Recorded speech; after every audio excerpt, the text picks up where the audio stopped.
Bueno, antes que nada agradecerle su presencia a este respetable público aquí en este auditorio. Les doy la bienvenida. La conferencia que vamos a tratar, el tema es referido a los aspectos transversales del derecho civil patrimonial. Voy a empezar presentándoles al doctor Roger Vidal Ramos. Él es abogado por la Universidad Nacional Emilio Valdizán de Huánuco. Tiene un título de segunda especialización en Derecho Ambiental y Recursos Naturales en la Pontificia Universidad Católica del Perú. Además, es magíster en Derecho Civil y Comercial por la Universidad Nacional Mayor de San Marcos. Tiene un curso de posgrado de especialización en Derecho de Arbitraje por la Escuela de Posgrado de la Universidad de Lima. Un curso de especialización en Derecho Laboral por la Pontificia Universidad Católica del Perú. Actualmente está cursando estudios de doctorado en la Universidad Nacional Mayor de San Marcos. Además es colaborador en las publicaciones de Gaceta Jurídica, además de docente en la Universidad Autónoma del Perú y Universidad César Vallejo, y es presidente del Instituto Peruano de Derecho Civil y socio del estudio Vidal, Melendres y Palomino Abogados. A continuación le cedo la palabra al doctor para que empiece su disertación.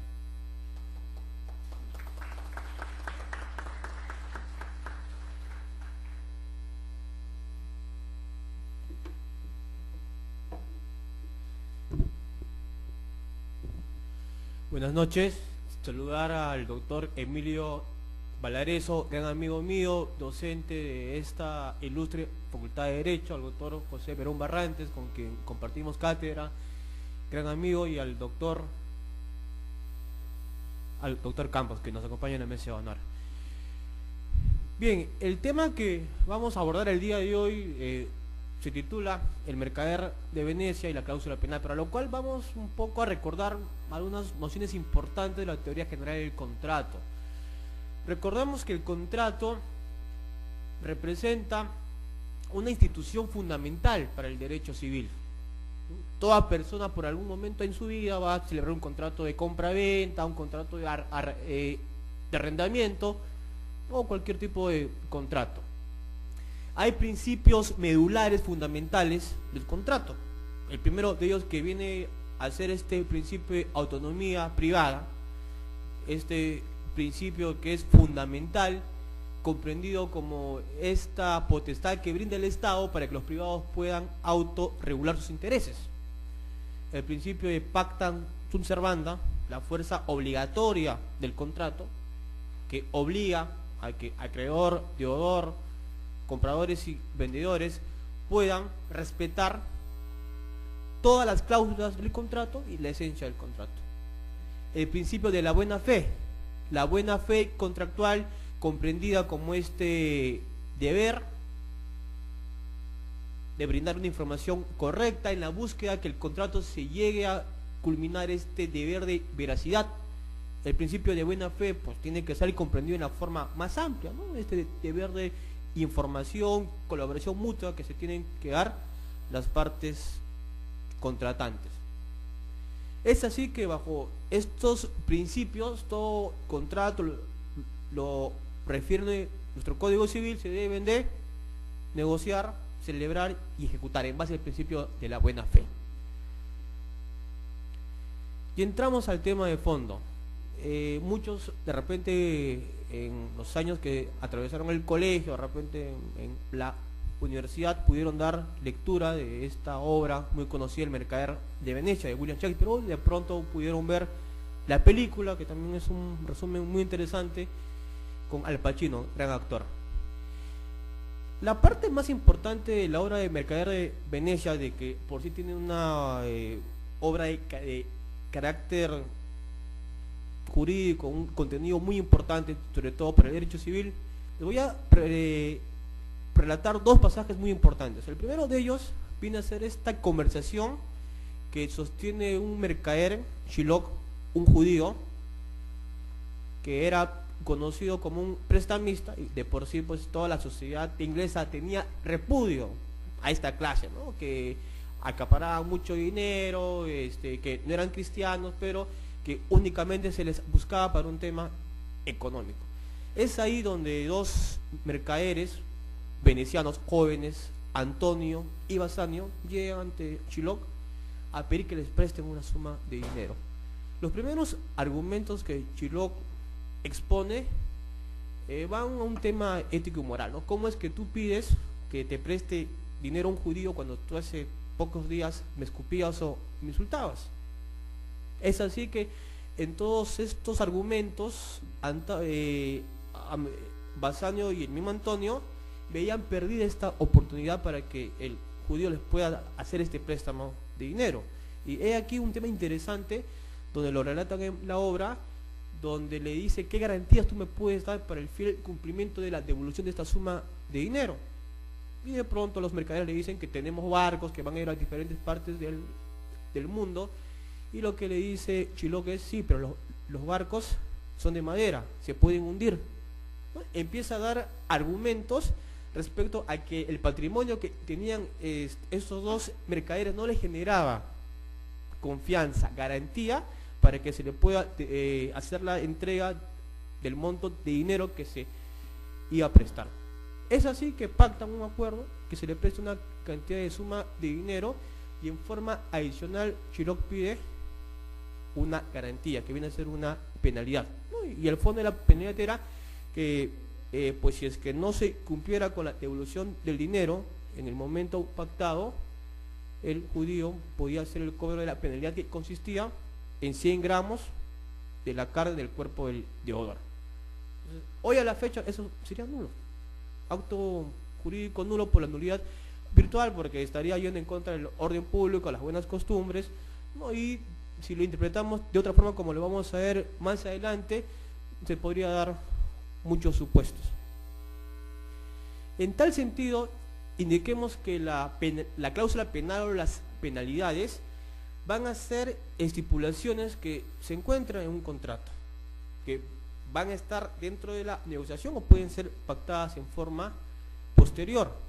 Es importante tener en cuenta que la parte más importante de las penalidades van a ser en la etapa de las negociaciones, porque estas penalidades tienen que cumplir ciertos requisitos, como todo acto jurídico: la licitud de la penalidad, la pena a la cual se le está obligando al deudor que pueda cumplir, realizar pues cierta actitud o dar una suma de dinero, tiene que estar dentro del ámbito de lo licitud, de lo posible. Segundo, que exista capacidad del acreedor que se está comprometiendo a cumplir esta penalidad, y que el objeto de la penalidad sea física y jurídicamente posible. Es importante esta primera etapa porque en la práctica sucede que en muchas ocasiones las penalidades son impuestas en forma unilateral por el acreedor. Perfecto, todo el derecho de obligaciones gira a que existe un dominio, una posición fuerte por parte del acreedor, que va a buscar tener las mayores garantías para que este deudor cumpla la prestación debida, pero sin embargo es importante fijar que las penalidades tienen que ser negociadas acorde al principio de equilibrio jurídico y económico. ¿Por qué un principio de equilibrio económico? Si nos vamos a permitir que la penalidad, pues dentro de las diversas funciones que tiene la cláusula penal en nuestro Código Civil, puede ser la primera que busque una indemnización adelantada, porque viene a ser un pacto anticipado que hace acreedor y deudor en el supuesto de un incumplimiento parcial, tardío, defectuoso, imputable al deudor. Antes de que se llegue a un juez, ellos calcularon, fijaron cuál podía ser un monto justo, razonable como penalidad. Pero mi pregunta es, al momento que yo contrato con una empresa, ¿yo podría determinar si esta empresa tiene el patrimonio suficiente para que pueda pagar esta penalidad? Me parece que sí. Le voy a comentar dos ejemplos que los tengo en la práctica legal. El primero de ellos es un boxeador muy conocido, con el cual vengo trabajando hace más de 2 años, peleó hace un par de semanas, y sucede que a este boxeador, una empresa muy conocida prendas, de jeans y diversas ropas, le dicen, mira, vamos a contratar contigo, lo que queremos es que tú nos seas un espacio en tu short, ¿no? Y que puedas mencionar a esta empresa en cada presentación que sea en un canal, y etcétera, ¿no? Firman un contrato. Bueno, el contrato, dentro de las cláusulas intuito personal, donde se le obligaba a él por su el lugar que tiene como deportista, se exigía que todas estas condiciones lo cumpla solamente él, pero sin embargo tenía una penalidad. Le imponían 100 UITs como penalidad si él no salía a una presentación con el logo de esta empresa. ¿Y cuánto era el monto que él recibía en forma aproximada por estos 12 meses que duraba el contrato? 10.000 soles. ¿Hay sentido de que tú puedas imponer una penalidad tan elevada cuando la contraprestación que recibe una de las partes es mínima? Aquí no hay un equilibrio económico. Nos costó una negociación de 3 meses con esta empresa textil para hacerle comprender que sería mucho más fácil ir al Poder Judicial, y me parece que cualquier juez va a hacer la reducción de esa penalidad, porque es excesivamente alta y pues no hace falta muchos medios probatorios para darse cuenta que es una penalidad abusiva. Es por eso que se indica que debe de haber un equilibrio económico, porque si yo sé que es una empresa pequeña y que el contrato es un monto de 10.000 soles, ¿qué saco yo imponer una penalidad de 100.000 soles? Si sé que no la va a cumplir. Simplemente es importante tener en cuenta la capacidad económica o patrimonial para imponerle una penalidad justa, adecuada. Es importante resaltar que el equilibrio jurídico debe estar enmarcado en este vínculo contractual.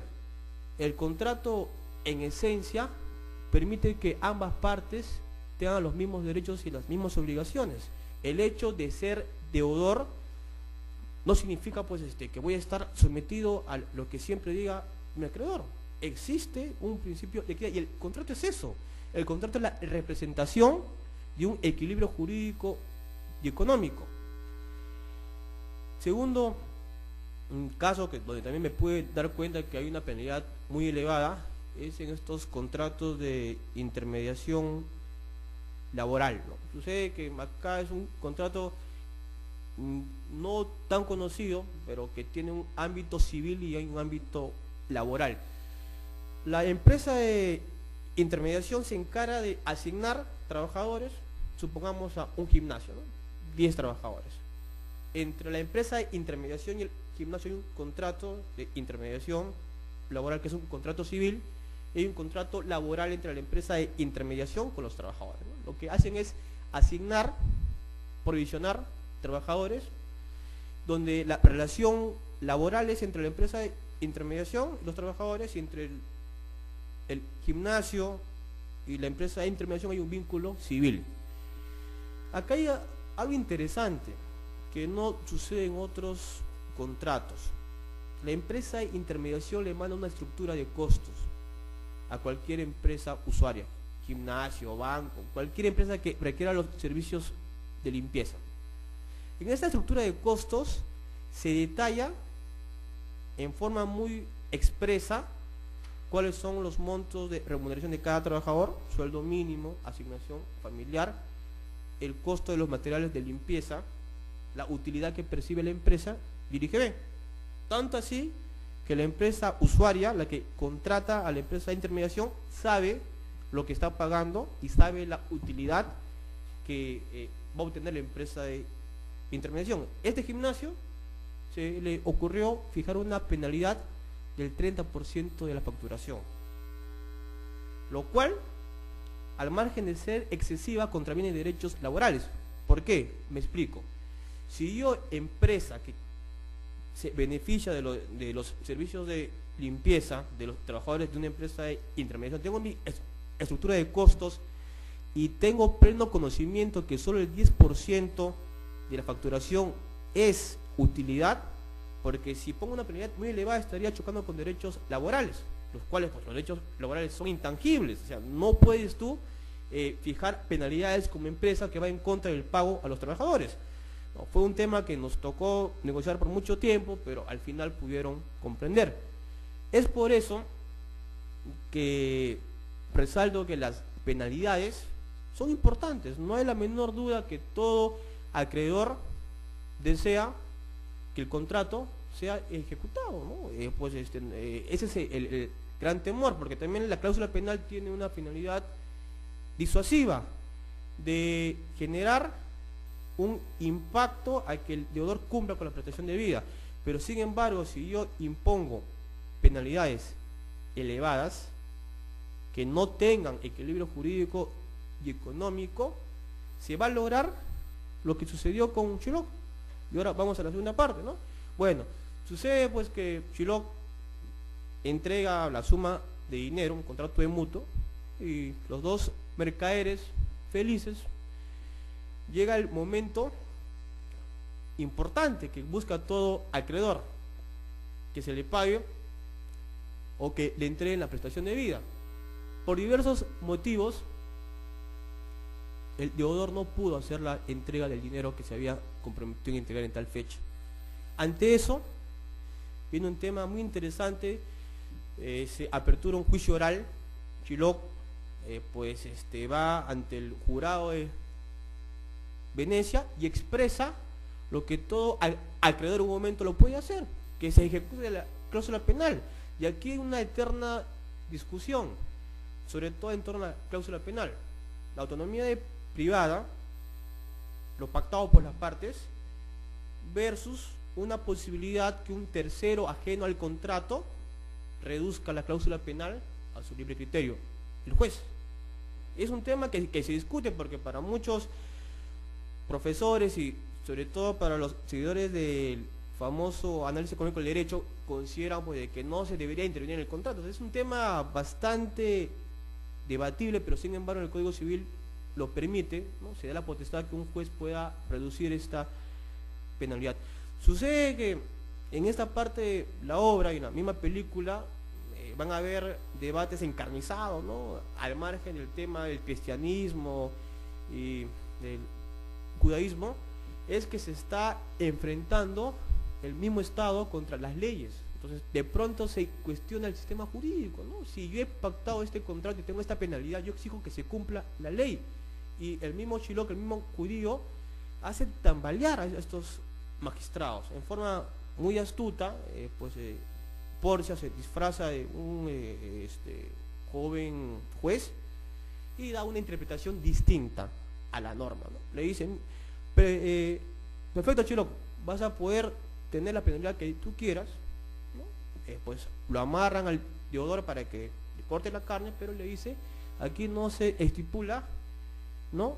Que vas a hacer el cobro de la penalidad con ninguna gota de sangre y únicamente tendrías que sacar 100 gramos de carne, ni más ni menos. O sea, en realidad te lleva a un escenario que hace que el mismo acreedor ya no quiera cumplir con la ejecución de la penalidad, y al final Chiloc queda sin soga ni cabra, porque bajo una interpretación de la ley se dice que aquel que va a atentar contra la vida de un veneciano está penado y se le condena a que se le quite el 50% de sus propiedades y que se vuelva al cristianismo. Y una interpretación, en cualquier momento podría pasar eso. El acreedor, por no negociar e imponer una penalidad justa, adecuada y equilibrada, podría volverse un Chiloc, porque si vas a un juez y de pronto tu penalidad fue muy elevada, puede ser también que el juez te baje la penalidad a un monto que tú tampoco lo consideres justa.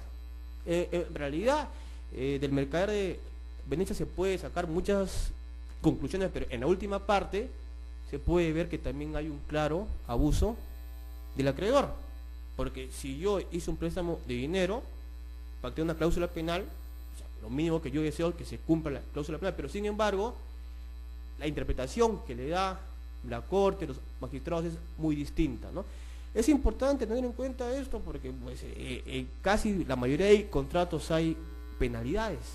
Entonces, y a esto va la reflexión para nosotros, ¿no? Para los abogados, para los que van a ser futuros abogados, que uno tiene que acompañar a un cliente desde la negociación del contrato y poder estipular todo esto. En tal sentido, resumiendo, es importante tener en cuenta que la cláusula penal o las penalidades tienen que ser negociadas. Por más empresa acreedora o fuerte dentro de la contratación, que pueda ser una empresa poderosa, que tenga un gran respaldo en el mercado, es importante ser consciente de la penalidad que se está aceptando, de su posibilidad física, jurídica, de la licitud de esta penalidad y de la posibilidad económica de que se pueda cumplir, tanto para el acreedor como para el deudor, porque ¿qué sería lo más triste para un acreedor? Pactar una penalidad que no te la cumple y encima te piden la reducción frente a un juez. Puede pasar, puede pasar. Segundo, que el deudor también acepte penalidades que va a poder cumplir, ¿no? Y en esto resaltando la importancia, ¿no? La teoría del acto jurídico nos indica pues de ciertos requisitos que hacen posible que este acto jurídico pueda marchar en forma correcta. Para concluir, la penalidad es un instrumento regulado en el derecho civil que, visto en forma positiva, permite que las partes en forma anticipada fijen los posibles daños que puedan suceder. ¿Y qué se evita con eso? La carga probatoria, y se deja que las partes se pongan de acuerdo, lo cual es muy importante. Segundo, sirve de una garantía para que el acreedor tenga la tranquilidad de que se va a cumplir la prestación debida, y a la vez que el deudor haga todo lo posible para cumplir con la prestación debida. Y por último, recordemos lo que les estaba comentando, es el contrato y con ello la negociación de una penalidad tiene que tener un equilibrio económico y jurídico. Si distorsionamos esto, tanto el acreedor como el deudor podrían estar incursos en problemas procesales y se estaría permitiendo que esta autonomía privada, producto de que una de las partes se excedió, al final pues pueda ser conocido, ¿no? Y cuestionada por un tribunal arbitral, un árbitro o cualquier juzgado. Gracias.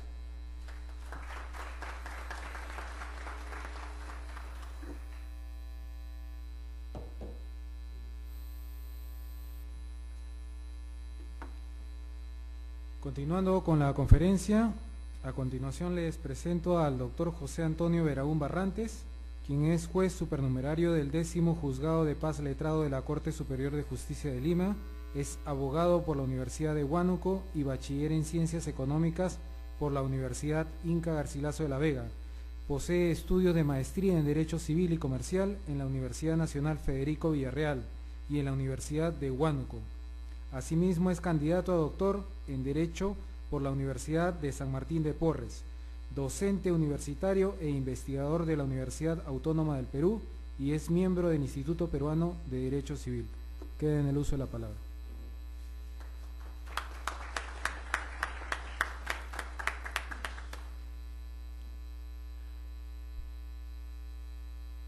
Buenas tardes. Primero quiero agradecerle al doctor Emilio, gran amigo tanto de Roger como mío, por la generosa invitación. Quiero agradecerles a ustedes por su presencia y quiero hacer una pequeña precisión en la hoja de vida que ha leído tan amablemente el señor. Yo he sido juez de paz letrado, actualmente estoy dedicado al ejercicio libre de la abogacía, ¿no? Como nos gusta decir, soy abogado litigante. No obstante ello, sí he ejercido el cargo de juez el año pasado por un periodo relativamente corto de 6 meses, ¿no? Básicamente el tema que yo quiero compartir con ustedes es esta nueva mirada a la fe pública registral y la ilicitud de los actos jurídicos. El evento que nos convoca trata de proponer una mirada transversal del derecho civil, es decir, una mirada que que observe una línea que atraviesa todo el derecho civil. Y el tema que yo quiero compartir con ustedes cumple precisamente esa finalidad. Vamos a ver en este tema presentes dos instituciones jurídicas de dos libros distintos del Código Civil o hasta tres libros distintos del Código Civil. Me refiero al libro de acto jurídico, me refiero al libro de derechos reales y específicamente a las figuras de la propiedad y de la posesión, y me refiero al libro de los registros públicos. El tema lo he planteado de la siguiente manera y voy a enunciar, no voy a poder utilizar todas las diapositivas por el tiempo que nos ha sido asignado, pero voy a enunciar de modo general cuáles son las aristas sobre las que gira esta breve conversación que quiero iniciar con ustedes. En primer lugar, quiero que recordemos el concepto de la fe pública registral, que está establecido en el artículo 2014 del Código Civil, que básicamente dispone que quien adquiere un derecho, por ejemplo, quien compra un inmueble de persona que aparece habilitada o facultada en registros públicos para transferir el derecho,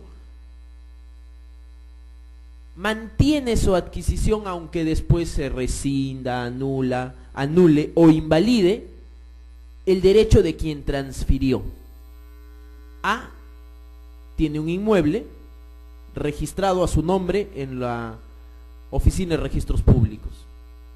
Pretende venderle el inmueble a B. Para que B pueda oponer su derecho, para que B pueda hacerse propietario del inmueble y oponer su derecho de propiedad a terceros, debe acudir a la Oficina de Registros Públicos, pedir una copia literal del inmueble y verificar si quien le vende el bien es propietario. Así de simple es el principio de la fe pública registral. De tal modo que si por algún motivo el título de quien te vendió se invalida, no te afecta a ti, porque tú has actuado amparado por la fe pública que otorga el registro público.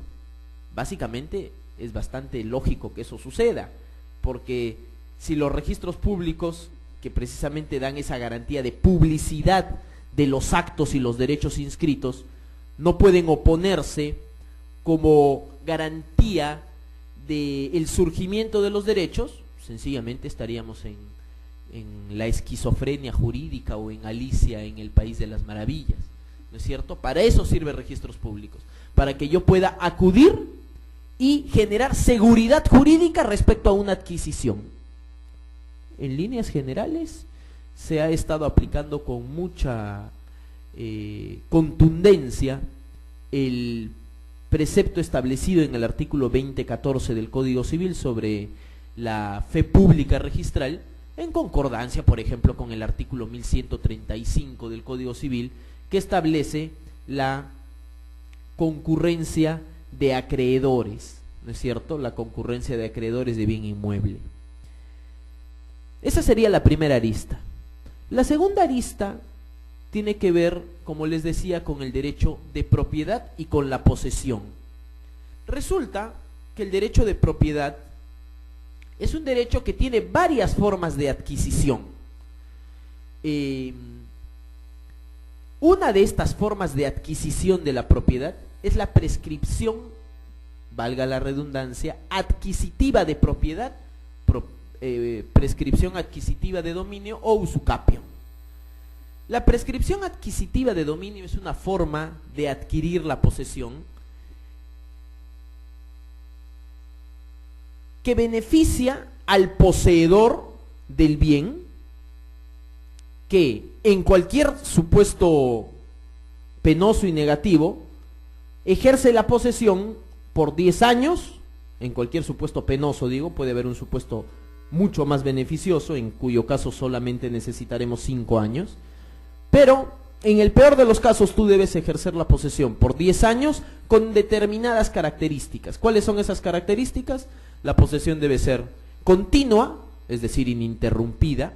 debe ser pacífica, no debes vivir guerreando ni ocultándote, debe ser pública y debe tener una intención especial del poseedor, que los romanos denominaron animus domini, pero nosotros podemos reconocer al animus domini como la intención del poseedor de comportarse como propietario y por lo tanto excluir a los demás de los beneficios del uso y del goce del bien. Entonces, tenemos esta segunda figura que es la posesión en vías de usucapión, la posesión continua, pacífica, pública, con animus domini, en el peor de los casos por 10 años. ¿Por qué digo en el peor de los casos? Porque se hace la diferencia entre la posesión con justo título y buena fe, en donde solo se le exige al poseedor para adquirir por prescripción 5 años de posesión, que es también llamada la posesión ordinaria o corta, en tanto que la prescripción ordinaria o corta, en tanto que la prescripción extraordinaria o larga se da en cualquier supuesto, aun cuando no exista ni justo título ni buena fe. ¿Un usurpador puede adquirir por prescripción? Por supuesto, si al 10º año se verifica que su posesión es continua, pacífica, pública y con animus domini. ¿Dónde vamos a ver aquí enfrentado el derecho y dónde vamos a ver el análisis transversal del derecho civil patrimonial? Resulta, ¿se acuerdan de A y B, no es cierto? A le vende a B un bien y B, para generar seguridad jurídica, ¿qué hace? Básicamente acude a los registros públicos, pide una copia literal y verifica que A es su vendedor. ¿No? Lo vamos a poner para entenderlo con mayor facilidad con nuestros colegas que nos van a prestar sus nombres para el ejemplo, ¿no? El doctor Vidal quiere vender su propiedad. Él tiene el derecho de propiedad inscrito en los registros públicos, entonces le ofrece en venta el bien al doctor Emilio Valareso. El doctor Emilio Valareso acude a registros públicos, pide su copia literal y verifica que quien es propietario en registros públicos es el doctor Vidal. Por lo tanto, acuden a la notaría, firman la minuta, se hace el bloqueo y al tiempo están firmando la escritura pública de compra-venta, luego de lo cual se emite el parte notarial y el doctor Emilio Valareso es el nuevo propietario del inmueble. Hasta ahí la primera figura está completa, la figura de la fe pública registral. Nos falta introducir en el análisis, en el caso, la segunda figura.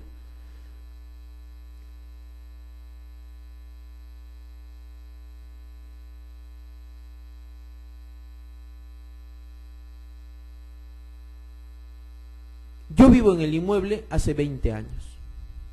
En el inmueble que ha vendido el doctor Vidal, que tiene inscrito a su nombre, vivo yo hace 20 años. No pago renta, pago los arbitrios, pago el autoavalúo, pago la luz, pago el agua, he hecho un segundo piso, las partidas de nacimiento, mi DNI, todos los documentos que yo tengo indican que mi domicilio es el inmueble vendido por el doctor Vidal al doctor Valareso. Es más, a mí me ha sorprendido, tengo un caso donde una persona me dice que ha adquirido por prescripción, ¿no? Yo le digo, bueno, si tiene los documentos podemos llevar adelante el caso, y me trae documentos, una constatación policial de un día 1 de enero del año 90. El 1 de enero del año 90 este señor se va a la policía, le dice al comisario que le va a invitar esto, según lo que él me cuenta, ¿no? Le va a invitar un almuerzo de Año Nuevo, se toman sus cervecitas y el comisario termina haciendo la constatación policial. 90 yo tenía, me parece, 7 años. El año 2013 me trae su caso y me trae documentos que son oro en polvo para un abogado. Porque el expediente, aunque no lo crean, habla solo. Quien afirma un hecho tiene que probarlo. Si yo digo que el señor es propietario porque ha adquirido el bien por prescripción, tengo que probar que él ha ejercido la posesión de forma continua, pacífica, pública y como propietario. Este es un caso paradigmático, ¿no? El señor desde el primer año ya era poseedor en vías de prescribir. Bueno, volvemos a nuestro caso. Entonces resulta que yo tengo todos esos documentos, inmediatamente va a surgir el conflicto entre el doctor Valareso y José Beraún, porque el doctor Valareso ha adquirido el bien de quien en registro aparecía facultado para transferirlo en propiedad. Y el doctor Valareso va a decir, momentito, yo me amparo en el artículo 2014 del Código Civil que establece el principio de la fe pública registral, que genera seguridad jurídica. Yo le he comprado el bien a quien aparecía en registros públicos facultado para transferirlo, para transferir la propiedad del mismo. Le he comprado el bien a su propietario. No sé qué hace ahora el señor Beraún como loquito diciendo yo vivo en el bien hace 20 años. Es ahí que surge el conflicto y es ahí que va a entrar en escena la tercera figura del acto del derecho civil patrimonial, que es el acto jurídico. ¿Qué debe hacer? ¿Qué va a hacer el doctor Valareso? Yo sigo viviendo en el inmueble.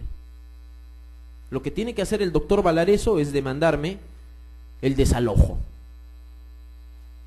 Que en mi concepto particular su desalojo sería improcedente.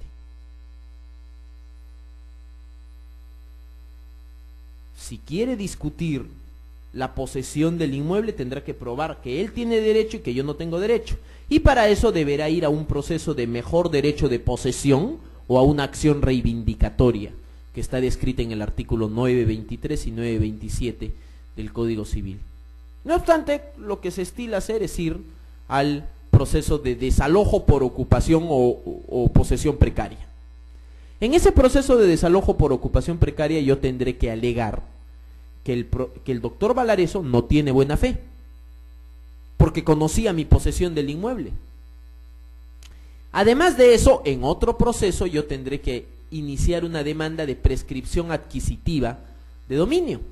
Y entraremos a una discusión que lamentablemente no ha sido todavía abordada por la Corte Suprema y debería ser objeto de un pleno casatorio, sobre la naturaleza jurídica de la sentencia que declara al demandante propietario por prescripción. Es decir, yo soy propietario del bien que estoy ocupando hace 20 años.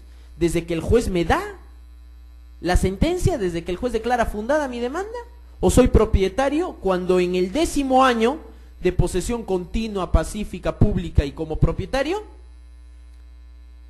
o soy propietario al cumplir el 10º año de posesión continua, pacífica, pública y como propietario. ¿En qué momento soy propietario? No soy propietario con la sentencia. Es más, el Código Civil, y ustedes lo pueden revisar, establece que es opcional para el poseedor demandar o no la prescripción. La sentencia tiene efecto meramente declarativo. O sea, si no hay sentencia no soy propietario, así no es. Lo que privilegia la posesión es una circunstancia de facto. Por lo tanto, la circunstancia de facto es la posesión, el contacto físico con las características que establece la norma sobre el bien. Posesión continua, pacífica, pública, como propietario o con animus domini, por el tiempo que establece la norma. Entonces, yo primero voy a demandar la prescripción, para que el juez me declare propietario, no me reconozca ni constituya mi derecho de propiedad, que ya está constituido a partir del cumplimiento de los requisitos por el tiempo que establece la norma. Segundo, tendré que iniciar, y aquí entra la tercera figura, contra el doctor Valareso y contra el doctor Vidal, vendedor y comprador, una demanda de nulidad de acto jurídico. Pero la nulidad de acto jurídico, para ser demandada, debe estar fundamentada o amparada en una causal. ¿Cuál es la causal de nulidad que ha establecido la Corte Suprema para un caso como este? Es la causal de fin lícito, o contrariamente, o contrario sensu, la causal de fin ilícito. Yo voy a alegar que el acto jurídico celebrado, la compra-venta celebrada entre el doctor Vidal y el doctor Valareso, no tiene fin lícito, o por el contrario tiene fin ilícito. ¿Y en qué ampararé esta alegación en mi pretensión nulificante.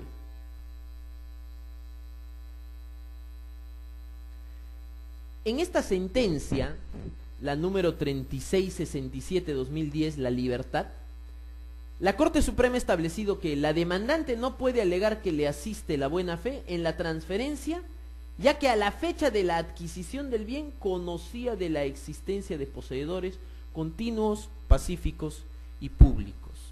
En este caso, el doctor Valareso demandó reivindicación para recuperar, o no recuperar porque nunca la tuvo, sino para hacerse de la posesión del bien. Me demanda a mí la reivindicación. ¿Y yo qué le digo? Un momentito, doctor Valareso. El bien no se puede reivindicar. ¿Por qué? Porque yo no soy precario, yo no soy poseedor ilegítimo, yo no soy poseedor inmediato, yo soy propietario del bien. ¿Por qué? Porque lo adquirí por prescripción, pues.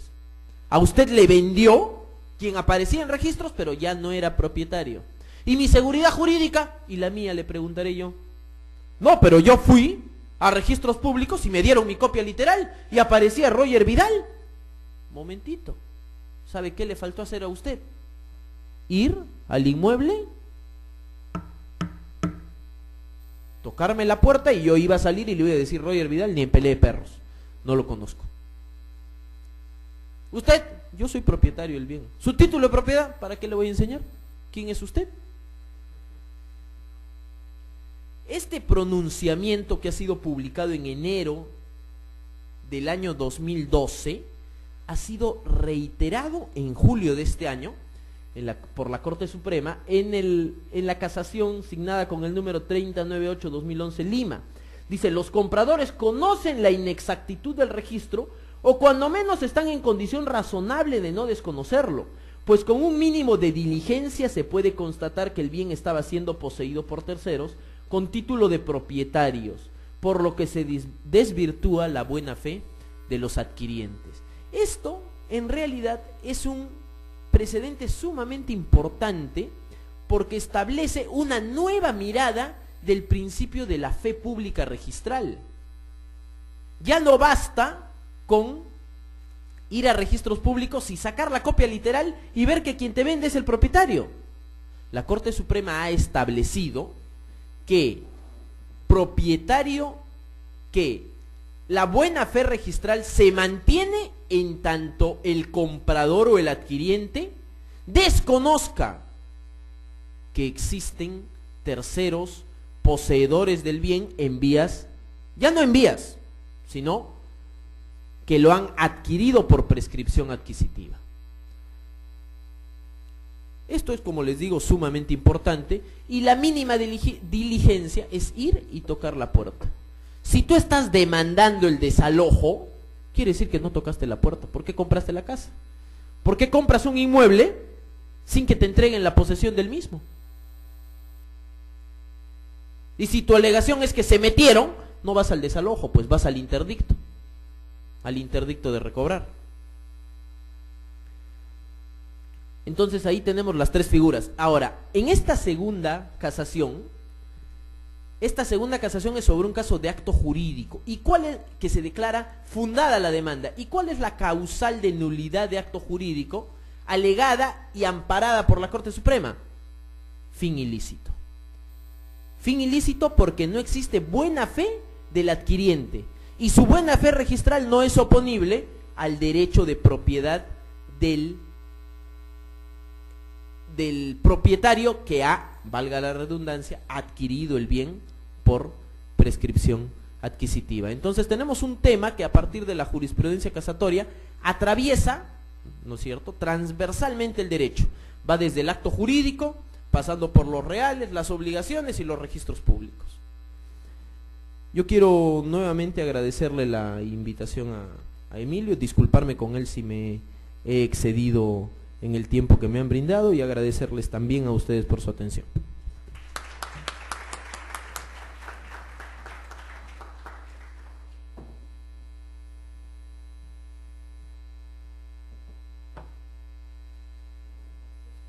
Ahora les presentaré al doctor Héctor Campos García, quien es abogado por la Pontificia Universidad Católica del Perú Es egresado de la maestría con mención en Derecho Civil y Comercial por la Universidad Nacional Mayor de San Marcos, profesor de acto jurídico y adjunto de docencia de los cursos de obligaciones y responsabilidad civil en la Pontificia Universidad Católica del Perú, asistente de docencia del curso de razonamiento e investigación jurídica en la Universidad Peruana de Ciencias Aplicadas.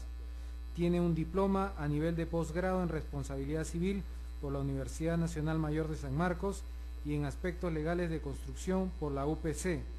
Posee estudios de especialización en Derecho Regulatorio, con mención en Derecho de la Energía por la OCINERMING y en Arbitraje por la CARC-PUC. Es abogado del área de Prevención y Solución de Conflictos en materia civil y comercial del Estudio Linares y Abogados. A continuación queda en la palabra.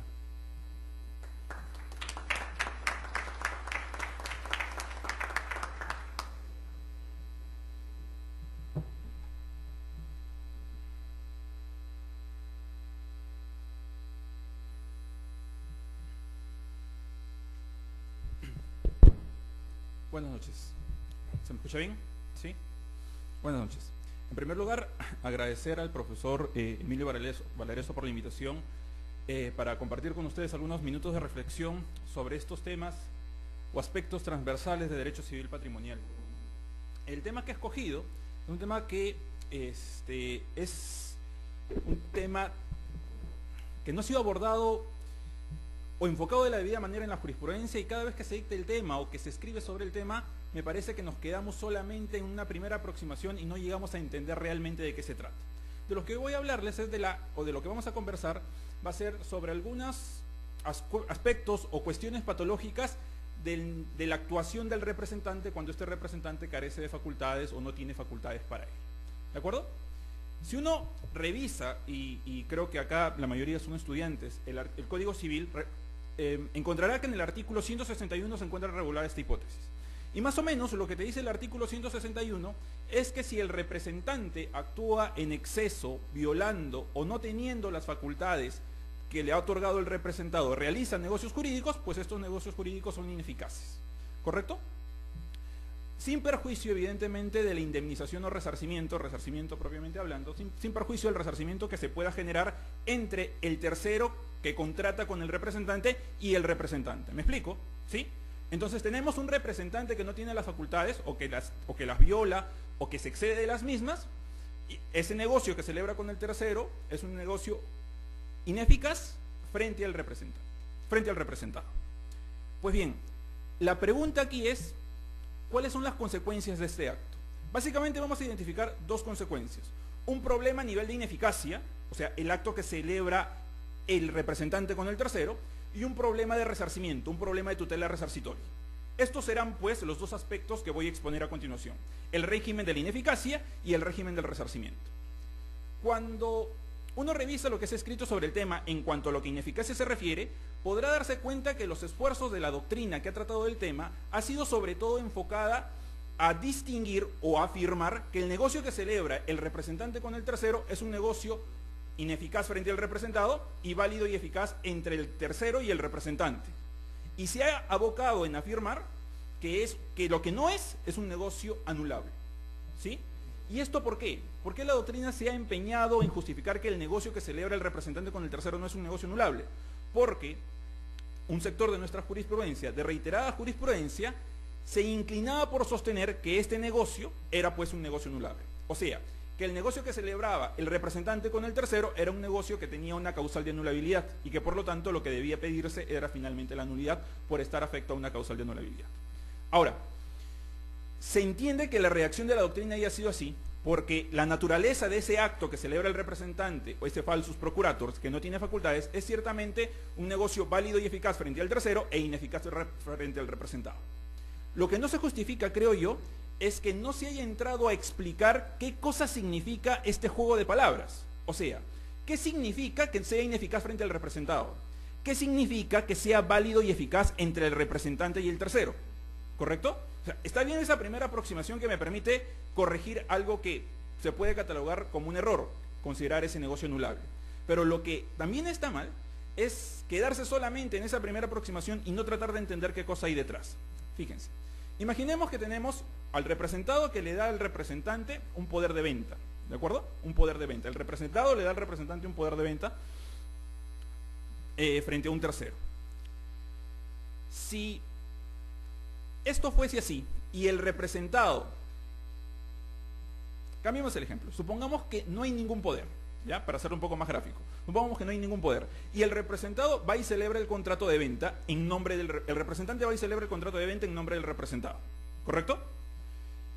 El contrato de venta que se celebra entre el representante y el tercero, ¿qué prestaciones tendría? Claramente, en cabeza del representado tendría un deber en nombre del representante, tenía un deber en nombre del representado de entregar la casa, ¿correcto? Por parte del tercero, en tanto comprador, tendría el deber de pagar el precio, ¿sí? Cuando se afirma que este negocio entre el representante y el tercero es ineficaz frente al representado, queda claro que los efectos derivados de este contrato no afectan la esfera jurídica del tercero. Eso significa que sea ineficaz frente al representado, ¿correcto? O sea, no es que el representante tenga el deber de entregar la casa, no es que el tercero tenga el deber de pagar el precio a favor del representado, porque aún el representado no entra en juego. El representado no forma parte de esa relación porque los efectos no recaen sobre él, ¿correcto? Pero esto quiere decir, y lo planteo en forma de cuestionamiento, que los efectos de esa compraventa, que si bien es cierto no recaen en el representado, van a recaer en el representante, o sea, que ahora es el representante el que asume el deber de entregar el bien y es el tercero el que asume el deber de pagar el precio respecto del representante.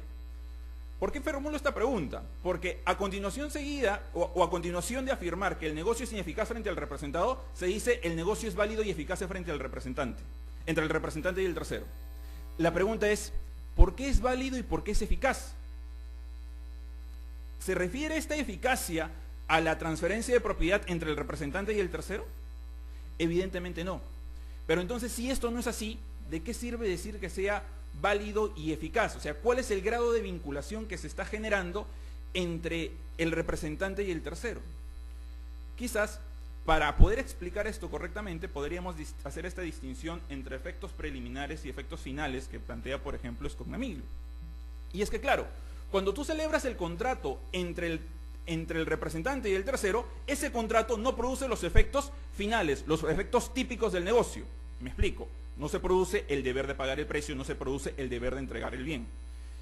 Y es claro que no se produce porque, claro, si bien el representante, y ojo con esto, si bien el representante está celebrando el contrato en exceso de facultades, sigue siendo un supuesto de representación en el sentido de que el representante ha celebrado el contrato en nombre ajeno, lo que se conoce como la contemplatio domini. O sea, no se podrían surgir los efectos típicos de esa compraventa en cabeza del representante porque el representante no ha celebrado el contrato a nombre propio. No sé si me dejo entender. El representante ha celebrado el contrato en nombre ajeno. Si hubiese celebrado el contrato en nombre propio, no estaríamos ante un escenario de representación, sino estaríamos frente a un escenario de compraventa de bien ajeno, arrendamiento de bien ajeno, lo que fuese. ¿Correcto? Entonces queda claro que el representante no asume ninguna de las obligaciones derivadas de esos efectos típicos o finales derivados del negocio. Pero entonces, ¿por qué se dice que es eficaz? Repito la pregunta.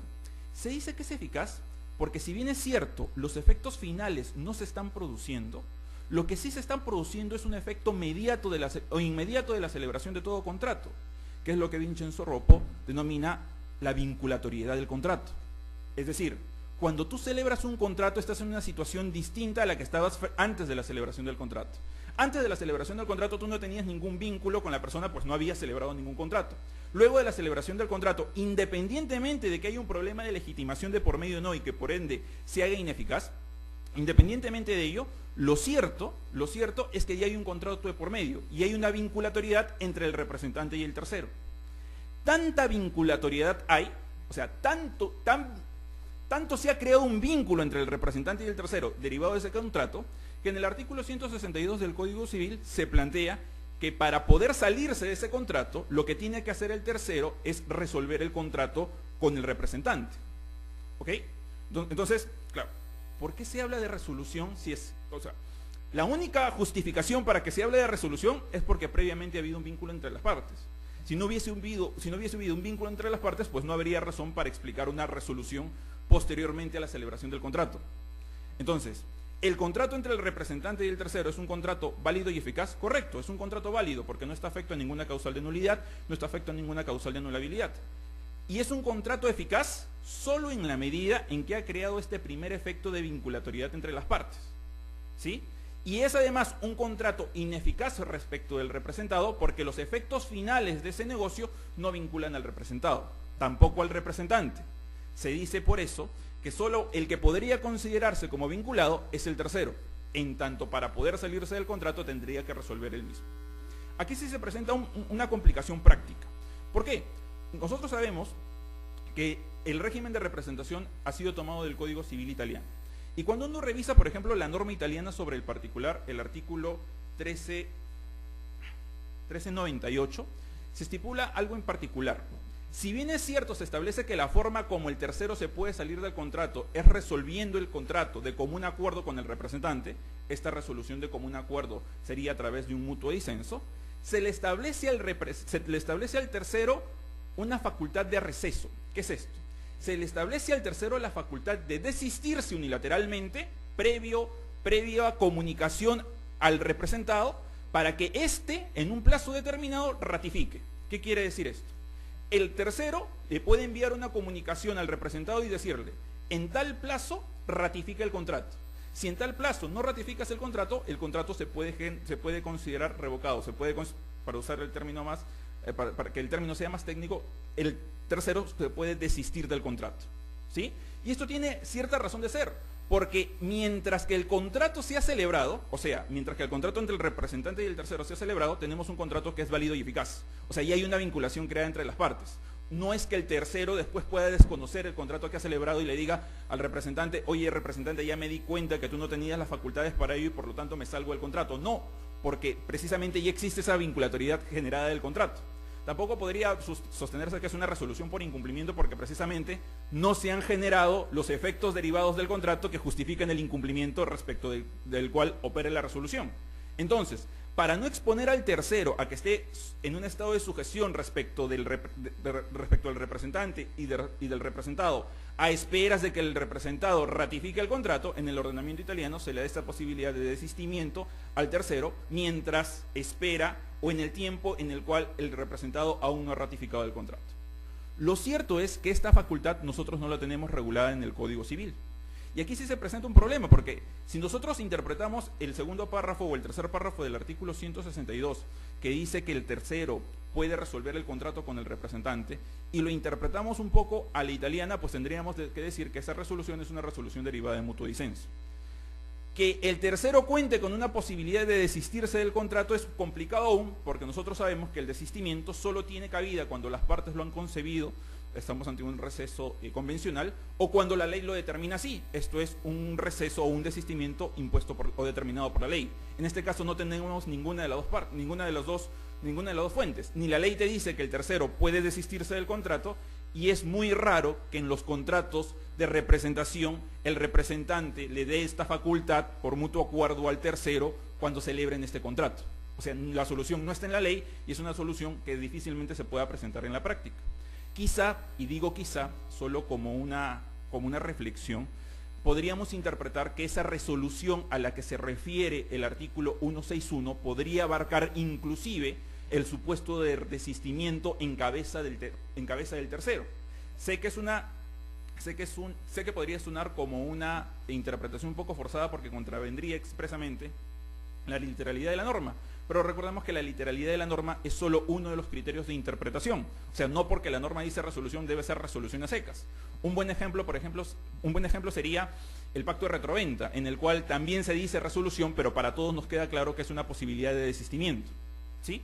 Entonces, creo que este primer aspecto que he mencionado es un aspecto que se debe tomar en cuenta. Es decir, en realidad, cuando se dice que el contrato entre el representante y el tercero, excediéndose de las facultades, violándolas o no teniendo las facultades, es un contrato válido y eficaz, es válido porque no tiene ninguna causal de nulidad ni de anulabilidad, ¿correcto? Y es eficaz porque se ha generado un primer vínculo entre ellos, una sujeción entre ambas esferas jurídicas. Y se dice que es ineficaz respecto al representado porque los efectos finales de ese contrato aún no operan respecto de la esfera jurídica del representado, ¿correcto?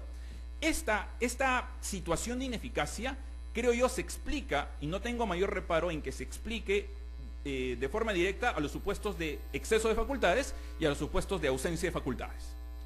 Sin embargo, tengo mis reparos, y en principio son esos reparos, respecto a que las mismas consecuencias se aplican a la violación de facultades, siempre que tengamos en cuenta qué vamos a entender por violación. Nuestra doctrina generalmente ha entendido que la violación de facultades se genera cuando estás frente a un supuesto de abuso de poder. Esto es, cuando el representante que tiene que ejercer el poder en nombre y en interés del representado, lo termina celebrando no en interés del representado, sino en interés propio o en interés de un tercero. ¿Correcto? ¿Por qué tengo mis cuestionamientos de que la misma sanción de ineficacia se aplique a este supuesto? El problema es que en este escenario ciertamente no se presentaría el mismo justificativo de los otros dos escenarios. Es decir, ¿por qué es ineficaz el contrato celebrado entre el tercero y entre el representante y el tercero frente al representado? La respuesta es porque el representante, cuando se excede de facultades o porque no las tiene, no actúa con la legitimación suficiente. Nosotros sabemos que la legitimación es un requisito de eficacia, no es un requisito de validez. Porque falta de legitimación, el contrato no es nulo, el contrato no es anulable, el contrato es válido pero ineficaz. Porque esta aptitud de generar o de recibir efectos jurídicos, pues no la tiene el representante. La pregunta es, ¿esta misma carencia de legitimación que justifica la ineficacia cuando hay exceso o cuando no hay facultades, se presenta también en el abuso? O sea, si nosotros le decimos al representante, tú tienes un poder de venta y puedes vender el bien a mínimo 5.000, por lanzar cualquier número, y recibe dos ofertas, una de 7.000 y otra de 10.000, y el representante termina optando no por la de 10.000, sino por la de 7.000, ¿ese negocio que celebra el representante tiene que ser necesariamente ineficaz? Porque claro, uno podría pensar, el negocio que está celebrando en este caso el representante no es un negocio que respete o que potencialice los intereses del representado. O sea, si tienes dos ofertas, una de 7.000, una de 10.000, pues más le convendría al representado que opte por la de 10.000, ¿correcto? Pero si se dan cuenta, en ambos casos estás dentro de las facultades dadas por el representado. Entonces la pregunta es, ¿por qué tener que declarar ineficaz ese negocio si el representante en este caso sí tiene la legitimidad para disponer dentro del ámbito dado por el representado? O sea, no sé si esto lo logro explicar claramente. Mientras que el justificativo, cuando no hay poder o cuando hay exceso de poder, es que el representante no tiene legitimación y por eso ese acto es ineficaz frente al representado, ¿por qué en este escenario en el cual, aún estando dentro del poder, pero no respetando el interés del representado, el contrato también tendría que ser ineficaz si ahora el representante sí tiene legitimación? O sea, si el tercero que le pide el poder al representante y le pregunte, oye, ¿por qué me estás... o cuáles son los alcances de tu poder? O lo revisen en registros públicos. ¿Cuáles son los alcances de tu poder? Vender un bien por mínimo de 6.000 y yo te estoy pagando 7.000. ¿Por qué el representante tendría en este caso que sufrir la ineficacia derivada de un acto realizado por el representante cuando el representante tiene las facultades para ello? Solo lo planteo como interrogante, porque en nuestra doctrina es casi pacífico, por un sector de la doctrina, considerar que este negocio es un supuesto de ineficacia junto con los otros. Pero es cuestionable que sea ineficacia cuando precisamente aquí sí hay legitimación, cosa que se servía de fundamento para justificar la ineficacia cuando no había legitimación. O sea, es algo que me parece en principio termina siendo contradictorio.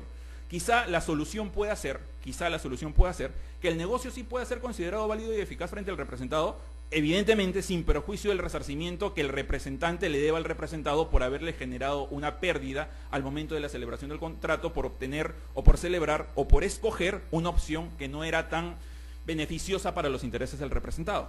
¿Correcto? Solo lo dejo planteado como interrogante. Esto en lo que concierne al primer punto, es decir, el régimen de la ineficacia derivado de los actos realizados por el representante. El segundo punto es un punto, o la segunda patología es una patología un poco más complicada, porque sobre esto entre nosotros no se ha escrito mucho. Es decir, ¿cuál es el régimen de responsabilidad que aparece entre el representante que celebró el contrato en exceso de facultades o sin facultades y el tercero? Una primera pregunta sería establecer cuál es el régimen de responsabilidad aplicable. Como sabemos, nosotros por lo menos legislativamente tenemos regulados dos regímenes de responsabilidad. el régimen de inejecución de obligaciones, de responsabilidad contractual, y el régimen extracontractual, ¿correcto? Este supuesto en el cual el representante sale de las facultades o no las tiene y celebra el contrato frente al tercero, ¿en cuál de los dos regímenes estaría?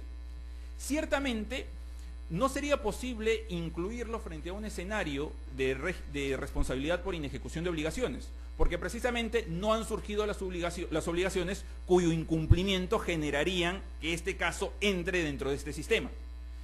Por eso es que eso sí es pacífico sostener que este escenario se trataría bajo las reglas del sistema de responsabilidad extracontractual, específicamente frente a las reglas, no frente a las reglas, frente a este sistema que en doctrina se denomina como responsabilidad precontractual, ¿correcto? Porque claro, no es la celebración de un contrato nulo, pero es la celebración de un contrato válido, pero que terminó siendo ineficaz. Es la celebración de un contrato realizado por el tercero con la expectativa de que iba a ser parte de un contrato plenamente vigente, plenamente aplicable, plenamente eficaz, pero al final terminó siendo que no, que el contrato no produce los efectos que el tercero había esperado que se produzca. La segunda pregunta sería, ¿cuál es el criterio de imputación aplicable?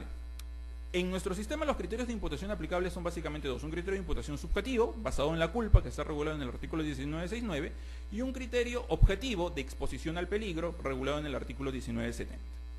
Esto es curioso, ¿no? Porque el representante, que en este caso sería el responsable, ¿por qué criterio de imputación respondería? ¿Respondería por uno subjetivo o por uno subobjetivo?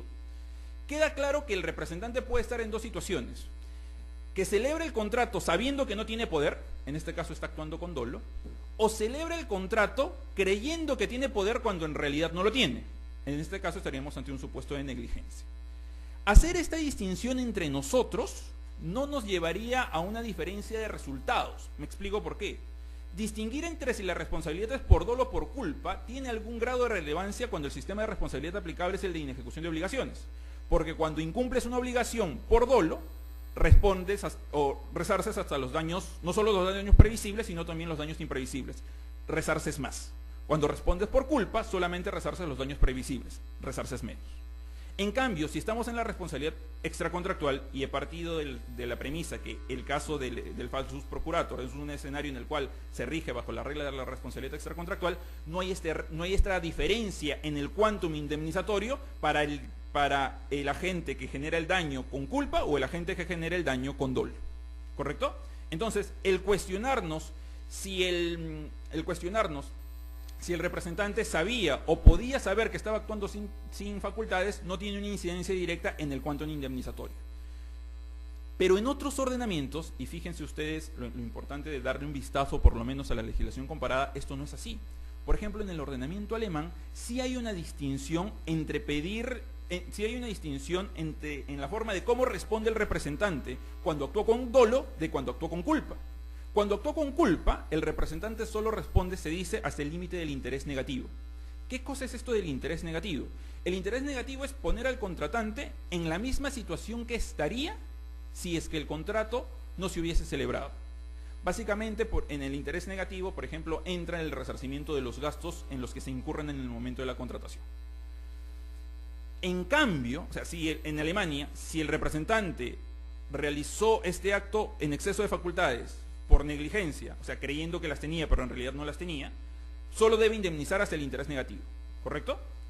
Pero si el representante actuó a sabiendas de que no tenía el poder necesario para celebrar el contrato, se le da al tercero una posibilidad de elección.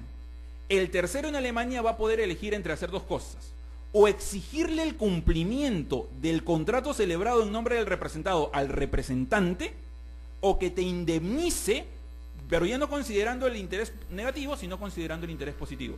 Fíjense, esto es algo totalmente ajeno a nuestro régimen. O sea, el tercero le puede exigir al representante que actuó con dolo dos cosas. Alternativamente le puede decir: oye, o ahora tú vas a hacer la nueva parte contractual y a ti te voy a poder exigir la entrega del bien y contigo voy a celebrar el contrato. O sea, es un desplazamiento de la contemplatio domini y de quién debe ser considerado parte en el contrato, o podré pedirte alternativamente una indemnización que no solo me coloque en la posición que yo estaría si el contrato no se hubiese celebrado, sino que me coloque en la posición que yo estaría si el contrato sí se hubiese celebrado. ¿Correcto? Esa distinción se justifica en el sistema alemán, claramente, porque en el sistema alemán este caso de responsabilidad por falsus procurator no se puede encajar frente a un escenario de responsabilidad extracontractual por el régimen limitado de responsabilidad extracontractual que existe en Alemania, y tiene problemas de encasillarse en los supuestos en el sistema de responsabilidad por inejecución de obligaciones alemán, porque precisamente no estamos frente a una obligación eficazmente contraída. Entonces este es como un régimen especial que se genera para la responsabilidad del representante. En nuestro caso, en el Perú, no tenemos este problema. En este caso, sea que el representante haya actuado por culpa o haya actuado por dolo, responderá en los mismos términos para el representante, para el tercero.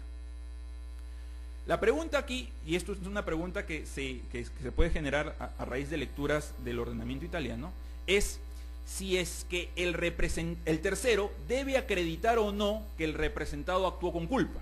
Repito, si es que el tercero debe acreditar que el representante actuó o no con culpa. Y esto es así porque en el ordenamiento italiano la víctima tiene que probar la culpa del agente para que éste responda. Como esta labor probatoria es difícil de hacer realizada en el ámbito de la representación, la tendencia jurisprudencial italiana tiende a considerar que la culpa es una culpa in re ipsa, es decir, una suerte de presunción de culpa. O sea, se va a presumir que el representante que actuó sin facultades por no tenerlas o por excederse de las mismas, actuó de forma culposa. Esta lectura, por lo menos trasladada a nuestro sistema, tiene ciertos cuestionamientos. En principio porque una presunción de culpa, como bien lo precisa el profesor Luigi Corsaro, más que una presunción de culpa es una presunción de causalidad, ¿correcto? Y en segundo lugar, porque en nuestro ordenamiento, nos guste o no nos guste, nosotros tenemos en el artículo 1969, segundo párrafo, una inversión de la carga de la prueba. Es decir, no es la víctima la que debe probar la culpa, sino es el agente el que debe realizar el descargo del dolo de la culpa para poder exonerarse de responsabilidad. Entonces, si hacemos un balance de lo que tenemos a nivel de tutela resarcitoria, y repito, de esto no se ha escrito mucho entre nosotros tenemos que el sistema de responsabilidad aplicable es un sistema de responsabilidad extracontractual, en estricto precontractual, que los daños que pueden ser generados en principio se limitarían al daño al interés negativo, y dos, que el criterio de imputación aplicable sería un criterio de imputación de culpa. En nuestro ordenamiento no hay mayor cuestionamiento frente a esto porque precisamente tenemos esta inversión de la carga de la prueba en el artículo 1969. Básicamente eran estos dos extremos a los que quería referirme en esta breve conversación con ustedes. Resaltar precisamente lo que significa el sistema de ineficacias que se genera cuando hay un falsus procurator de promedio, y reflexionar un poco sobre el régimen de responsabilidad que termina siendo aplicable para este supuesto en particular.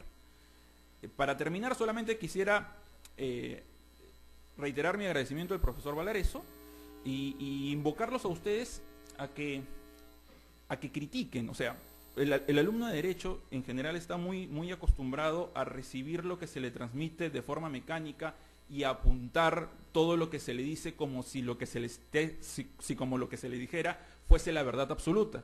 Y en realidad eso no es así. Muchas veces, por creer que nos dicen, por creer que lo que nos dicen es una verdad absoluta, terminamos siendo engañados. Y esto genera, hay que ser hidalgos en reconocerlo, flojera en los estudiantes, y los estudiantes no leen. Yo invito a todos ustedes a que las exposiciones del profesor Vidal, del profesor Barrantes y la mía, la confronten con las fuentes que ustedes puedan tener a las manos. De repente ha habido inexactitudes en las cosas que el profesor Verón, el profesor Vidal o yo les hemos podido estar diciendo. Es más, puede ser posible que nosotros hayamos venido con la intención de engañarlos a ustedes. Pero en realidad lo que yo considero es que solamente esto va a poder ser superado si es que ustedes tienen el suficiente espíritu crítico para poder confrontar las ideas que frente a ustedes son expuestas. Listo, chicos, muchas gracias.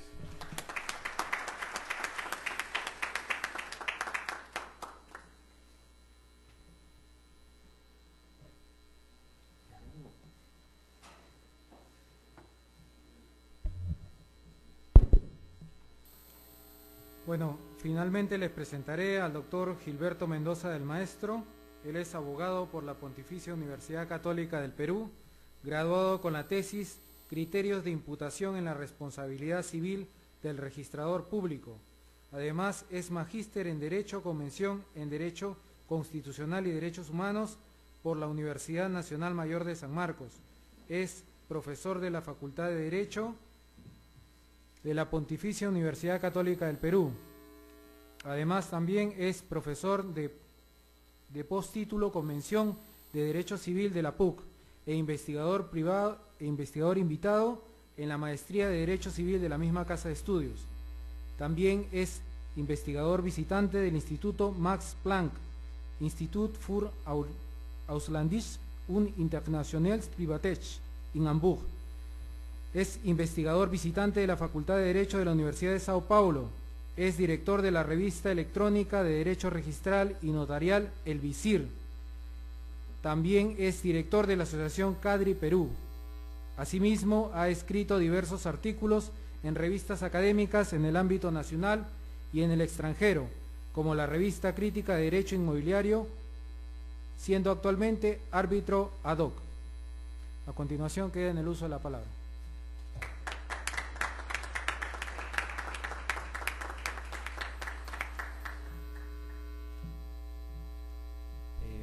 Buenas noches a todos.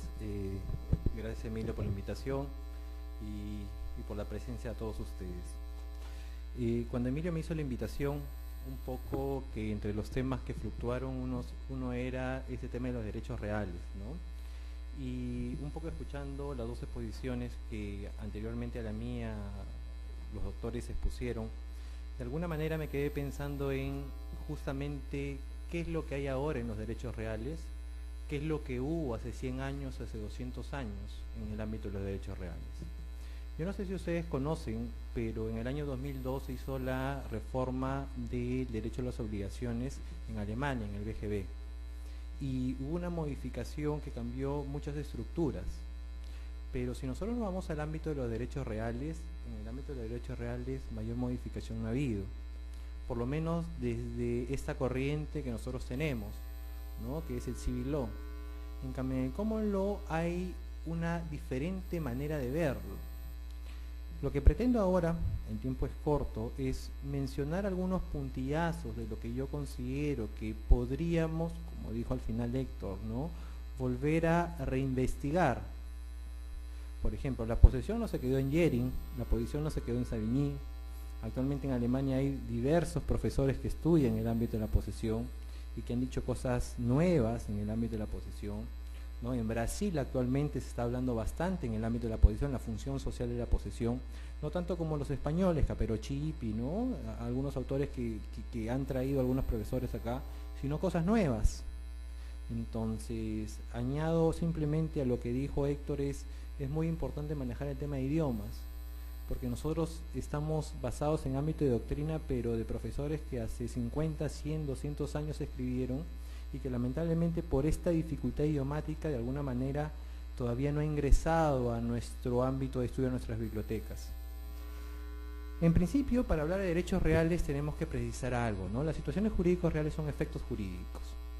¿Y por qué le digo efectos jurídicos?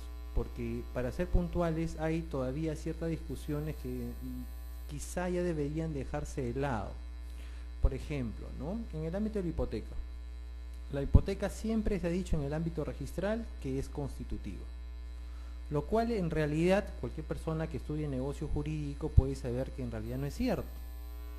Porque si nosotros interpretamos el artículo 1098, por ejemplo, que dice que la hipoteca debe constituirse por escritura pública, y lo interpretamos sistemáticamente con el artículo 143 y 144, nos señala de que cualquier formalidad, si no tiene sanción de nulidad, simplemente se considera como un medio de prueba.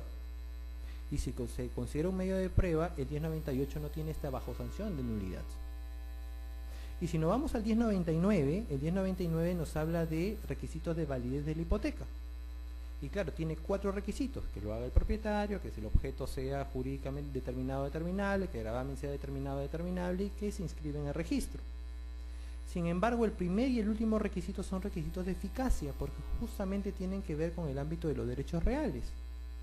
más el tema del objeto y el tema de gravamen son requisitos propiamente de negocio jurídico que tiene que ver con el 140 del Código Civil.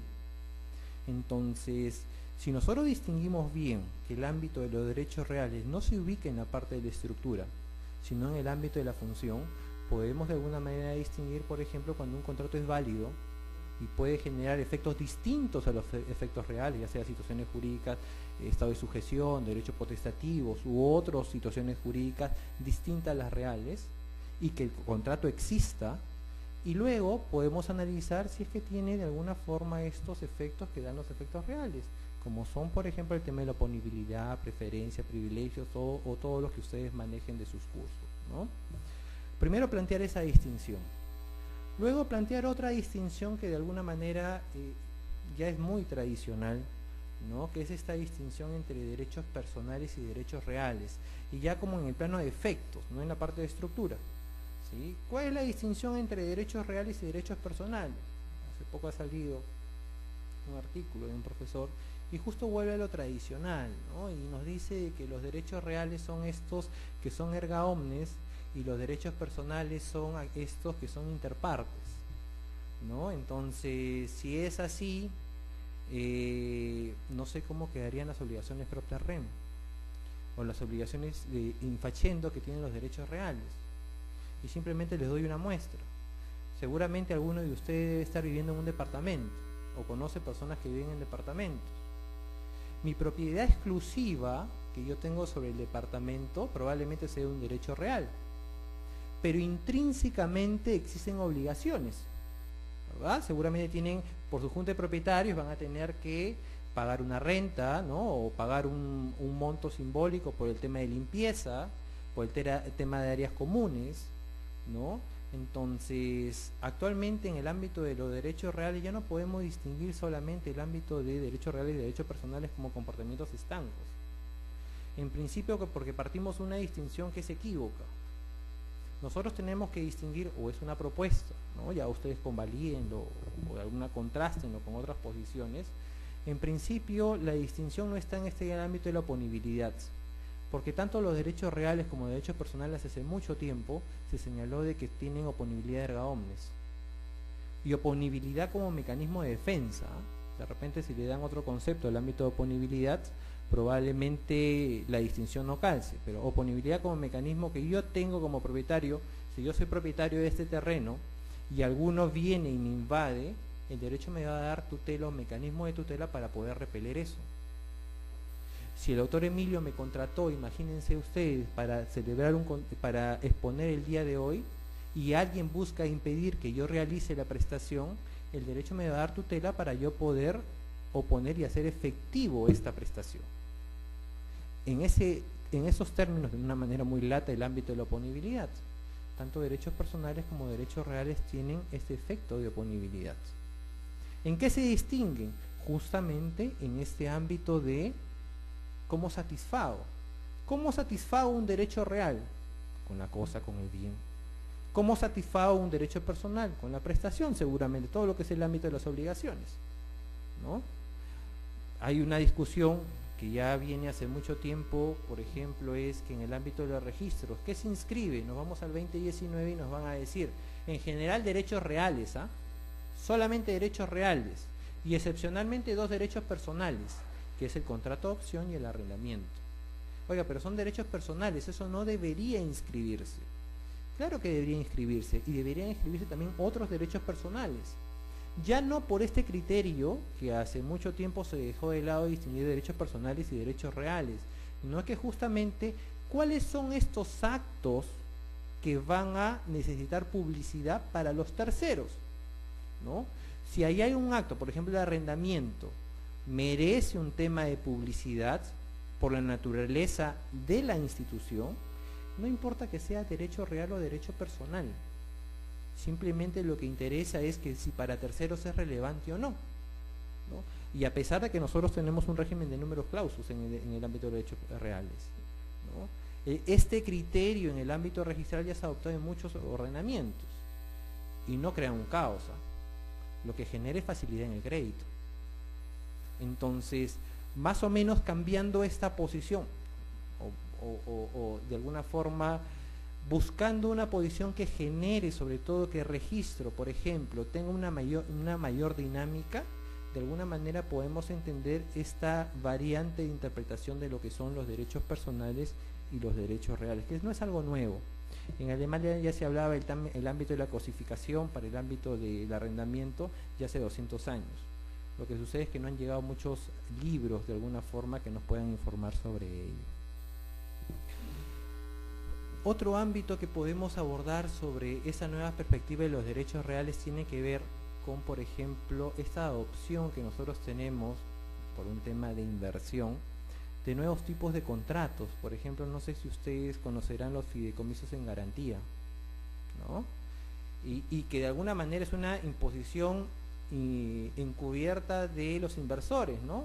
Yo tengo mi dinero, quiero invertir en tu país, sí, pero va a ser según el contrato que yo manejo. Es por eso que en el siglo XIX, a inicio del siglo XX, muchos estudiosos se fueron a estudiar en ordenamientos del common law para entender más o menos la figura. ¿Y qué es lo que se hizo? El fideicomiso más o menos a grandes rasgos funciona de la siguiente manera, ¿no? Hay un fideicomitente, que es una persona que tiene normalmente el dinero o que tiene los bienes, que le va a encargar, ¿no?, a un fiduciario, que es de alguna manera el gestor, le vamos a llamar así, no es igual que el negocio fiduciario, ¿eh? Entonces, este gestor, que normalmente son bancos o son empresas especializadas, ¿no?, que van a gestionar y que va a ser a favor de un fideicomisario, ¿no? Este fideicomisario, ¿quién va a ser? Este sujeto que va a recibir las utilidades, que puede ser mío fideicomitente, ¿ah?, o que puede ser otro sujeto, ¿no? Con esta figura, ¿qué se hace?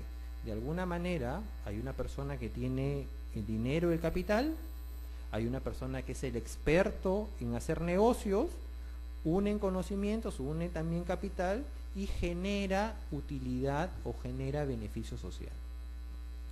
¿En dónde entra el ámbito de los derechos reales acá? Que en realidad se cuestiona mucho porque en realidad no se sabe si puede ingresar o no por la figura de los números clausus. Por ejemplo, en el ámbito del dominio fiduciario. Yo soy fideicomitente, tengo terrenos que se lo doy al fiduciario.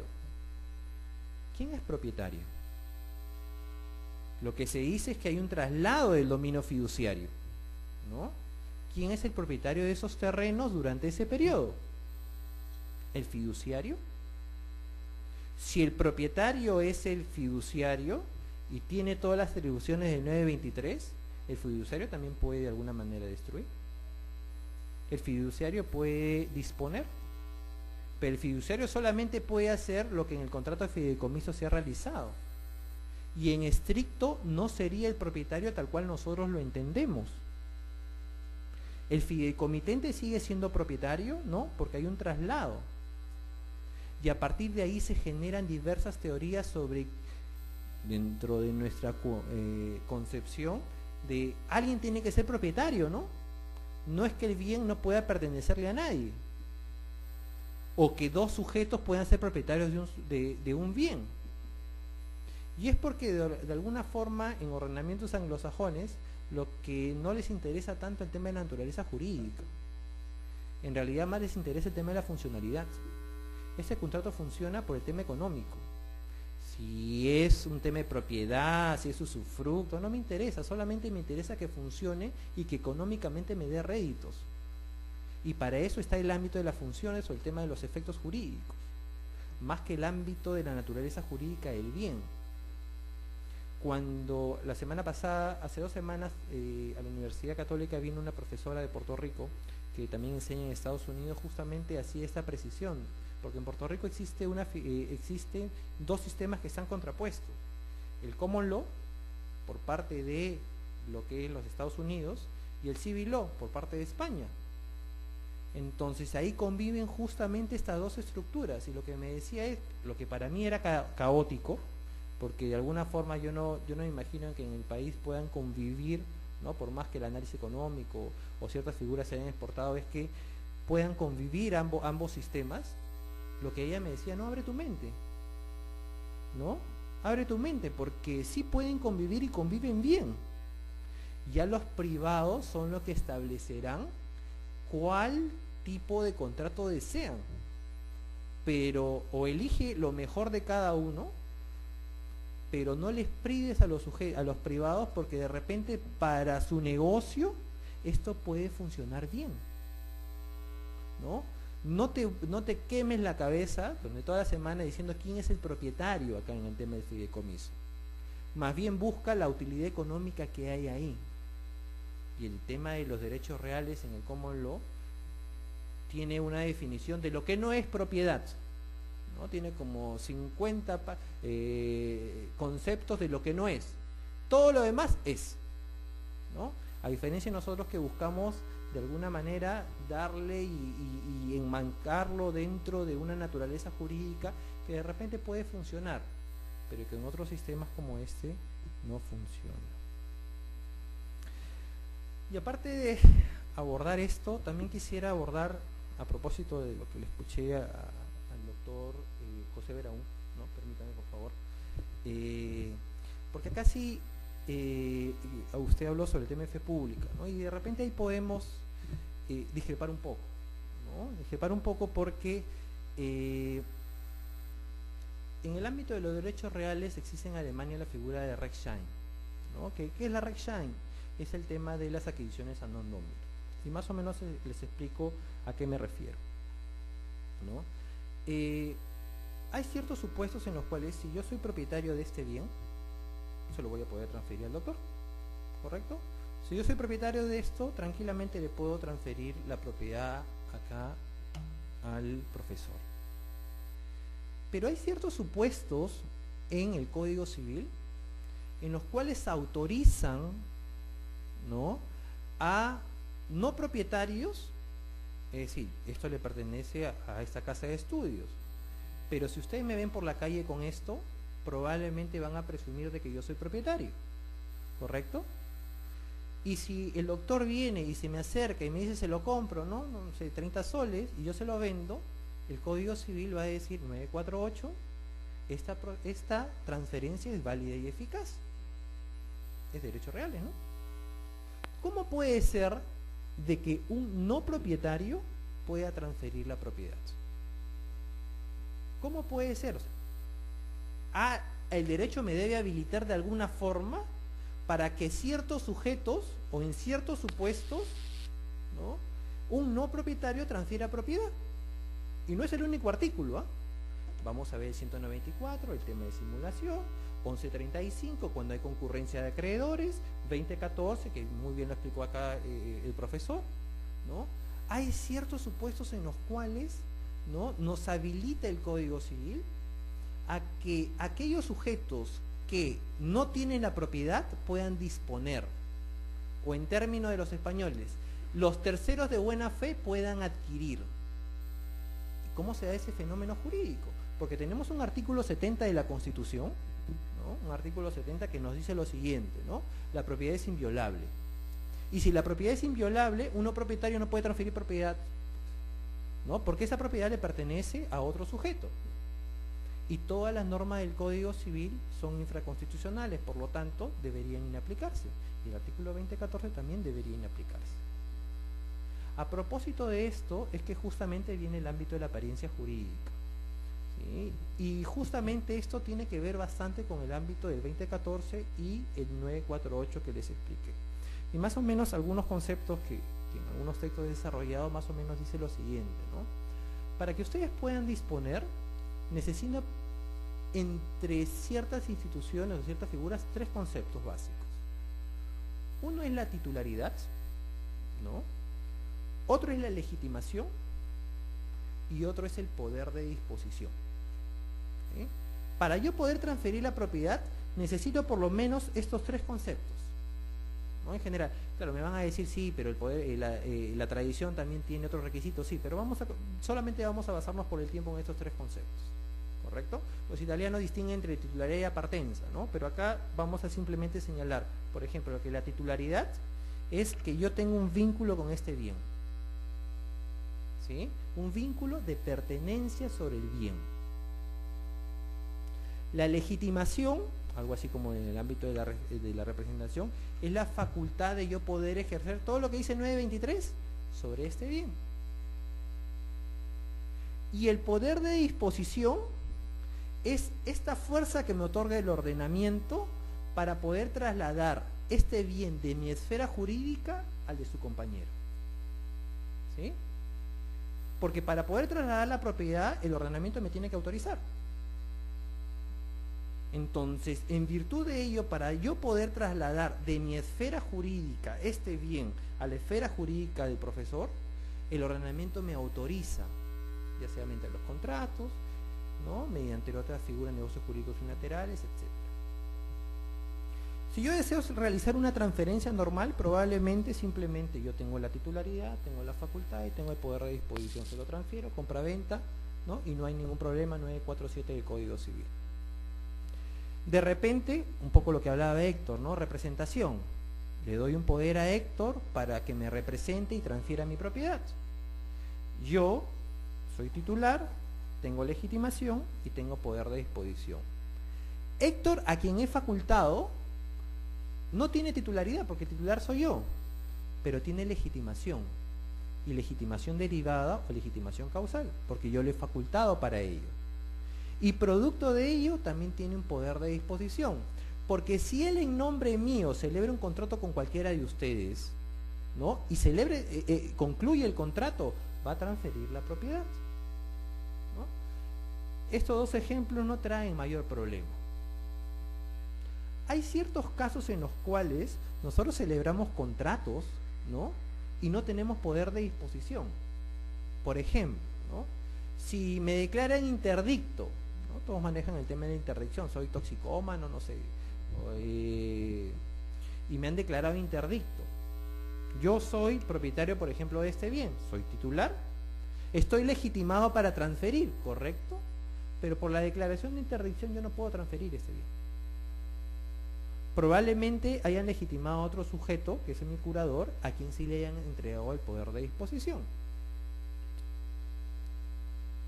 Con estos tres conceptos que les he mencionado podemos explicar esta figura de adquisiciones a non domini. Si esto le pertenece a la universidad, a esta casa de estudios, y yo no soy propietario del bien, ¿quién es titular? La universidad, ¿correcto? ¿Yo qué soy? Yo lo cogía, yo no sabía de quién era, yo lo cogí. ¿Yo qué soy ahí? ¿Yo tengo legitimación? Nadie me ha legitimado. Pero si ustedes me ven en la calle con esto, ustedes van a creer que aparentemente 947, ¿no? Yo tengo de alguna manera apariencia de poseedor y de propietario. El poseedor se presume propietario. Y eso es lo que se le llama en doctrina legitimación aparente. ¿Sí? Y producto de la apariencia jurídica, en ciertos supuestos, no en todos, en ciertos supuestos, cuando celebra un legitimado aparente, un contrato, de alguna forma puede vincular con la persona que haya de buena fe y a título oneroso, según el artículo que ustedes vean, adquirir propiedad. Es por eso que si cualquiera me lo compra afuera, probablemente va a adquirir la titularidad del bien, a pesar de que yo no sea titular y porque me lo han habilitado por norma expresa. Otro ejemplo, el 194 del Código Civil. Si nosotros simulamos, porque de repente al doctor le está cayendo la SUNAT, ¿no? Y el doctor me dice, Gilberto, ayúdame pues, ¿no? Finjamos o simulemos un contrato de compraventa. Y de alguna forma yo me aprovecho de esa situación y se lo vendo acá a su compañero. Lo que me dice el Código Civil es que si él es de buena fe, él va a adquirir. Oye, pero ¿cómo puede adquirir si todos sabemos que la simulación es nula? Y si la simulación es nula, el propietario sigue siendo acá el profesor. Aparentemente, el doctor confió que yo era el propietario, porque de repente tenía mi título de propiedad, porque me habíamos celebrado la escritura pública, porque estaba inscrito en el registro, etc. Y en virtud de esa legitimación aparente, el doctor adquirió la propiedad, a pesar de que yo no haya sido el propietario. Y acá iba un poco la discrepancia con el profesor sobre el tema de la fe pública registral. Personalmente creo que en el Perú no existe el principio de fe pública registral. Por lo siguiente, ¿no? El principio de fe pública registral viene de Alemania, de lo que es el parágrafo 892, que es el principio de Offentliche Glaube. ¿Y qué significa, o los alemanes qué pensaron cuando desarrollaron este principio? Este principio se desarrolló en función de lo siguiente. Se pensó que en un momento determinado, que era en la inscripción en el registro, la inscripción ahí es constitutiva, ¿no?, se producían dos fenómenos: el fenómeno de la adquisición y el fenómeno de la protección de la adquisición.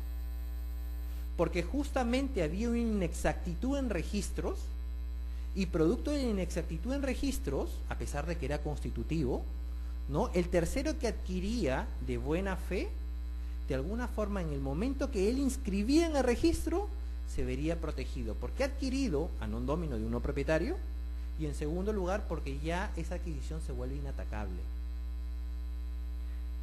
Sin embargo, en nuestro ordenamiento, si leemos el 2014, nos va a decir, no, el tercero que de buena fe, a título oneroso, adquiere persona que esté inscrita en el registro, mantiene su adquisición, mantiene, a pesar de que rescinda, resuelva o anule el otorgante. Y percátense de lo siguiente: la figura de él, la fe pública registral, desde el ámbito de los derechos reales y negocio jurídico, nos dice es A, B, C, ¿correcto? Cadena de transferencias: primer propietario era A, segundo propietario era B, tercer propietario es C, ¿correcto? Y A le vende a B y B le vende a C. Y simplemente este principio, como bien lo explicaron, es si en esta venta de B a C se descubre en algún momento que la transferencia de A a B era nula, por ejemplo, se resolvía o era ineficaz, no importa, porque el tercero se va a ver protegido, por lo menos como planteamiento general. ¿Y esto qué nos quiere decir? Es que si A le transfirió a B y, por ejemplo, la transferencia era nula y nuestro ordenamiento del registro no convalida nulidades, ¿cómo puede ser, si la transferencia es nula, la propiedad sigue siendo de A? ¿Verdad? Porque no hubo transferencia. Si es nula, nunca surtió efectos. Y B, en ese momento, transfiere a C. Y volvemos al mismo supuesto de adquisiciones a non domino. Porque estamos en el supuesto de que un no propietario, porque estamos diciendo que la primera transferencia era nula, de alguna forma puede transferir la propiedad. Y a diferencia de lo que dice el ordenamiento alemán, y copiando mucho más el artículo 34 de la ley hipotecaria española, lo que dice nuestro ordenamiento es: cuando se realiza la transferencia se adquiere el derecho, y cuando se inscribe se mantiene o se protege esta adquisición. La pregunta sería, ¿en qué momento uno es propietario? Yo requiero, como sé, inscribir mi derecho para de alguna manera ser propietario. En nuestro ordenamiento no. En nuestro ordenamiento, a pesar de que yo no haya inscrito, yo ya soy propietario, porque es una adquisición a non domino. ¿Para qué quiero la inscripción? Yo quiero una inscripción por un tema de oponibilidad, porque no vaya a ser que de que este B le venda a otro sujeto y este se inscriba. Para ese supuesto yo deseo el ámbito de la inscripción, pero la inscripción, a diferencia de estos ordenamientos, no es para que se genere el ámbito de la adquisición y la protección. Entonces, en este ámbito de la fe pública, por eso es una posición que no es la más feliz, ¿ya? Pero de alguna manera, tratando de investigar a partir de lo que es el derecho comparado, uno se puede percatar cómo se ha desarrollado en cada uno de los ordenamientos. Y a pesar de los españoles que digan, no, fueron los que de alguna manera realizaron en 1861 la exposición de motivos, ¿no?, de la ley hipotecaria española, todo viene de Alemania, por lo menos en ese ámbito. Y claramente cuando uno lee a los profesores alemanes, ahí se puede percatar de que este principio justamente nació para proteger en un solo momento, ¿no?, la adquisición, y a partir de esta adquisición, que es constitutiva, que en nuestro ordenamiento no hay, el ámbito de la protección de derechos. La reinterpretación de este principio nos puede ayudar mucho, por ejemplo, para el ámbito de las falsificaciones. No sé si ustedes han escuchado hace un par de semanas en Surco, ¿no?, y en otros distritos, que se falsifican documentos, se va a registro, hay toda una mafia, ¿no?, de abogados, notarios y algunos registradores que se prestan para ello, y que nosotros de repente no sabemos que en este momento puede haber alguien que haya falsificado una escritura pública y que el día lunes están presentando una primera transferencia, ¿no? Y el día martes están presentando una segunda transferencia. Y tenemos la cadena. Y justamente no dicen tercero registral. En esos casos no se aplica. No se aplica no por un tanto que no haya buena fe, ¿cómo se llama? Buena fe de poseedor, buena fe de propietario, ¿no? Es una posición. No es por eso, es porque simplemente el ámbito de la legitimación aparente no se produce. Si ustedes leen el artículo 948, segundo párrafo, lo que les va a decir es que ese artículo, ¿no?, la primera parte de transferencia non domino, no se aplica en aquellos supuestos en los cuales los bienes hayan acaecido bajo la infracción de la norma penal y que en la exposición de motivos se reconducía a robo o hurto, y que simplemente cuando se explica ese extremo lo que se señala es que en aquellos casos en los cuales el verdadero titular no haya prestado consentimiento, no se aplica el ámbito de la adquisición a non domino. En el tema de falsificación de documentos, si la persona que fue falsificada no presta consentimiento, tampoco se aplica el ámbito de la adquisición a non domino. De alguna manera lo que he tratado de mostrarles es puntillazos de lo que de alguna forma en diferentes ordenamientos se discute sobre los derechos reales. Cuando yo estudié derechos reales en la Universidad Católica, ¿no?, fue un brillante profesor, fue Martín Mejorá, que admiro un montón, pero cuando uno de alguna manera revisaba no encontraba más, y es porque se decía, no, los derechos reales ya no hay nada más por discutir. Poseedor es poseedor, propietario es propietario, uso es uso, usufructo es usufructo, ¿no?, servidumbre es servidumbre, ¿no?, superficie es superficie, pero en el derecho comparado hay, por ejemplo, servidumbre invertida, ¿no?, accesión invertida, hipoteca de máximo, hipoteca recargable, ¿no? Entonces son figuras que se han ido desarrollando y que me parecer en nuestro derecho, por lo menos en el derecho peruano, nos hemos quedado un poco con los conceptos tradicionales que se dieron hace 20, 30, 50 años y que no ha habido mayor investigación sobre ello. Probablemente frente a nuevos fenómenos sociales podamos, ¿no?, y ahí me aboco al llamado del profesor Héctor Campos, de volver a partir de estos cambios, volver a investigar, pero investigar ya no sobre los textos antiguos, sino ver, ¿no?, actualizarnos en el ámbito de las novedades que hay en diferentes ordenamientos que de repente pueden ser útiles para el nuestro. Nuevamente te agradezco, Emilio, por la invitación y bueno, ha sido un placer compartir con ustedes. Gracias.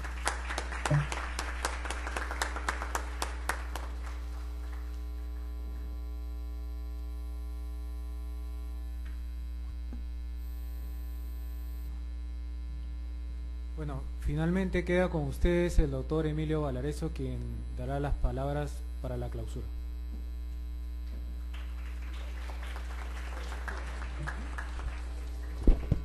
En primer lugar, quiero agradecer a cada uno de ustedes por su presencia. Hay diferentes motivos que me han llevado a llevar a cabo esta actividad académica, que no hubiera sido un éxito sin la presencia de estos ponentes que me acompañan, amigos y colegas generacionales, los cuales nos une una pasión que es el derecho civil, y otra a ustedes, en este último día del ciclo 2013-2, ¿no? Qué coincidencias, la última actividad académica del 2013-2. ¿Y por qué digo eso? Porque desde que me formé en estas aulas, porque yo soy sanmartiniano, siempre busqué darle, ahora como catedrático de mi casa de estudios, variedad a lo que me enseñaban, que no debía existir siempre una verdad absoluta, algo que ha sido mencionado con anterioridad por los que me han precedido la palabra, y sobre todo porque el derecho no debe de estancarse en un conocimiento de que todo ya está dicho, todo está aprendido y debe de morir ahí. 2, el derecho como ciencia social jamás va a morir. 3, el derecho civil jamás va a morir. ¿Y por qué decimos eso? Y les cuento con pequeñeces una anécdota que me marcó la vida. Cuando uno egresa de esta casa de estudios y todas las casas de estudio que enseñan derecho en nuestro país, una de las grandes incertidumbres es, bueno, ya terminé la carrera, ¿ahora dónde me especializo? Y en aquella época, como ahora, habían pues algunas ramas que estaban de moda, entre comillas, ¿no? El derecho comercial, ¿no? El corporativo, mira, el tributario, vas a ganar plata, ¿no? Pero yo decidí ser civilista porque jamás la tradición va a ser olvidada, jamás el derecho civil se le va a cuestionar su trascendencia, porque es la rama madre, la base de otras ramas del derecho como tal. Bien decía Fernando de Traseñís, el abogado debe ser culto, y es una gran verdad, el abogado tiene que ser culto. ¿Por qué? Porque no solo se debe limitar a enseñar derecho, enseñar la norma, lo que dice el código, sino que debe que enseñar un ejemplo de vida, de formación. Por eso muchas veces en mis clases, ¿no? La gente, ay, qué aburrido, mira los ejemplos, jajaja. Puede ser, pero yo no me limito simplemente a leer el código, mira qué dice la doctrina, qué dice tal autor, situación que no es criticable, cada uno tiene su estilo, por eso que la cátedra es libre, la universidad es libre, es un espacio de confrontación de ideas, de pensamiento, de crítica, comentarios, y así debe ser hasta el final de la existencia de este mundo. Pero justamente estos ámbitos de reflexión nos deben de llevar a ese objetivo, no quedarnos únicamente en lo que escuchamos, sino en lo que debemos de ver de manera puntual, el día a día. La realidad supera el derecho, dice un dicho, y es una gran verdad. Por eso es que hemos visto primero en la literatura, con lo que es el Mercader de Venecia, luego en la inseguridad que a veces existe en la adquisición de bienes en el Perú. ¿Qué familiar o amigo no ha habido muchas veces, ha sido estafado en la compra de un bien? Ojo, no digo una casa, sino también lo que puede ser un automóvil, y paro de contar. Lo que es el tema de la representación, cuando nosotros otorgamos poder o cuando no lo tenemos, cuando vamos más allá de los atributos que nuestro Código Civil así lo señala. Y por último, en el tema de las aristas de los derechos reales. Yo enseño acá responsabilidad civil, es mi primer curso de derecho civil que enseño acá en mi casa de estudios, y muchas veces no, yo veía un poco con preocupación que no salíamos de autores clásicos, ¿no? Que no tiene nada de malo leerlos, yo siempre desde que era estudiante los leía, pero creo pues que ya leer a los Massot, por ejemplo, ¿no? Y ver la nueva doctrina francesa con Christian Larraumet, por ejemplo, trae consigo ya ver que el derecho ha transmutado en una finalidad, de que la actualidad, el régimen de vida, el ser humano y la sociedad imponen, ¿qué cosa? Aprender nuevos conceptos y redimensionar, repito, redimensionar los antiguos, con una visión mucho más amplia, mucho más social, mucho más que tenga un efecto sobre cada uno de nosotros, pero que no quede en el papel, pues, que no quede en el libro, que no quede en lo escrito, sino que sobre todo lo practiquemos en cada uno de los actos que llevamos a cabo en nuestra vida cotidiana. Muchas gracias a ustedes, esto será la primera de muchas conferencias que organicemos, y a cada uno de ustedes que nos han acompañado en la mesa de honor. Gracias. Solo un pequeño anuncio, todos los certificados van a ser entregados, por favor, se les han entregado unas hojitas, al final déjenlo encima de esa mesita para poder recogerlos como tal. Reitero mi agradecimiento, señores ponentes, esta es su casa, ya vendrán otras oportunidades en las que volvemos a invitar, y a ustedes, gracias por su presencia. Nos vemos.